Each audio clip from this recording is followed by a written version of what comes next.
Saturday, December 8, 2012. This is Mercedes Diesel Guy, and you're looking inside the back of my 1995 Subaru Legacy.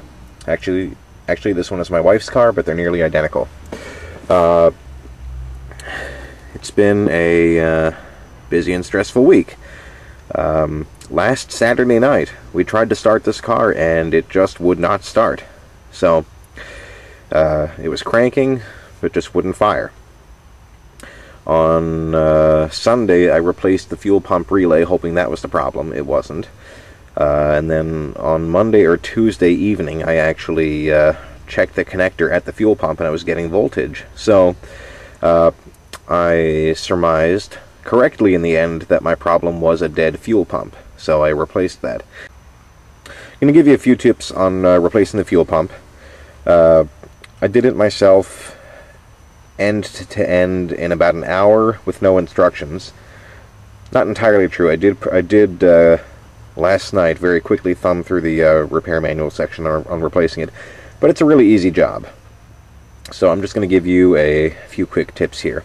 This is a station wagon. The sedan will be similar. In the station wagon, all you have to do is take up the carpeting in the rear, push the seats forward.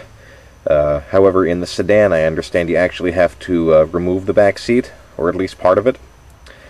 But the fuel pump, thankfully, is accessed from inside the car. Once you have the seats forward and the carpet peeled back, you have to get this panel out of the way here. Usually I find the best way to do this is just kind of hold the clip and just pull the board itself carefully. Just pops right out, and you want to get that out of the way. And then you see this foam pad underneath here, which you can pull out of the way, which gets you then to the fuel pump access hatch.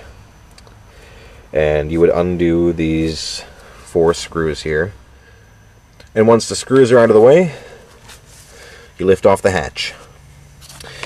The next thing you're going to want to do is just release this connector and pull the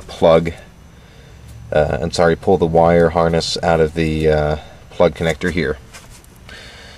And then you really only have 2 other things to contend with. These hoses and these nuts on the hatch piece, right, and the fuel pump hatch piece right here. And they're not on too tight. You remove them, pull the hoses off, and then you're ready to get the fuel pump out, which I'm not going to do right now. But there's a rubber seal also that goes with this hatch.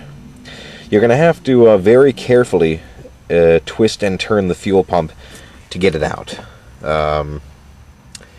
There's just really not a lot of clearance there, but if you work carefully, and it shouldn't take more than a few minutes, you can wrangle the pump out of there without damaging it.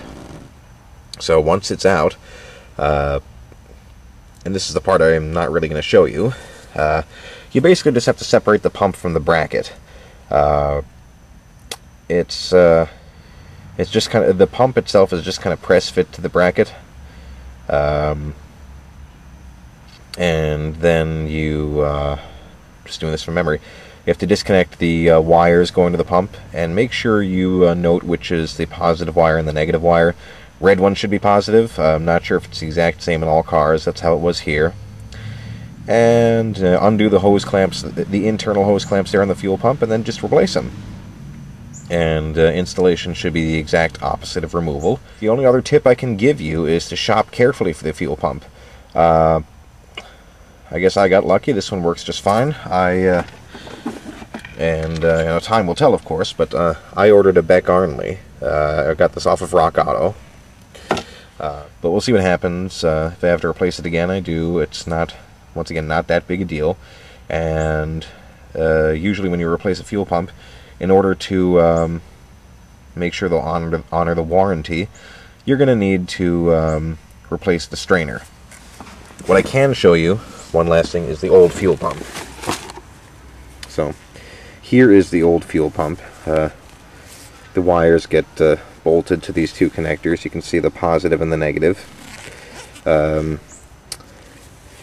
The pump picks up fuel through this strainer bag. This is the old one. There is a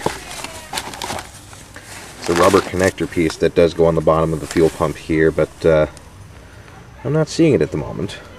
And here, of course, is the old seal for the fuel pump to the tank. Sorry about the shaky camera there. Nothing much else to show you. It's not too bad a job. It actually is fairly self-explanatory, and if you're comfortable doing a lot of the other DIY stuff I show you on my page, then chances are you'll be reasonably comfortable doing this too.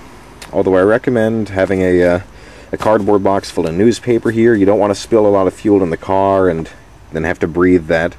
That's not fun. I didn't spill anything in the car, and just the vapor coming off the tank, some of it got trapped in the car here, and the car kind of stinks like gas for the moment, and will for a little while. So this is Mercedes Diesel Guy, and I hope this information helps. Sorry it wasn't a full DIY, but there's really not too much more to it than I've already shown you. So, best of luck.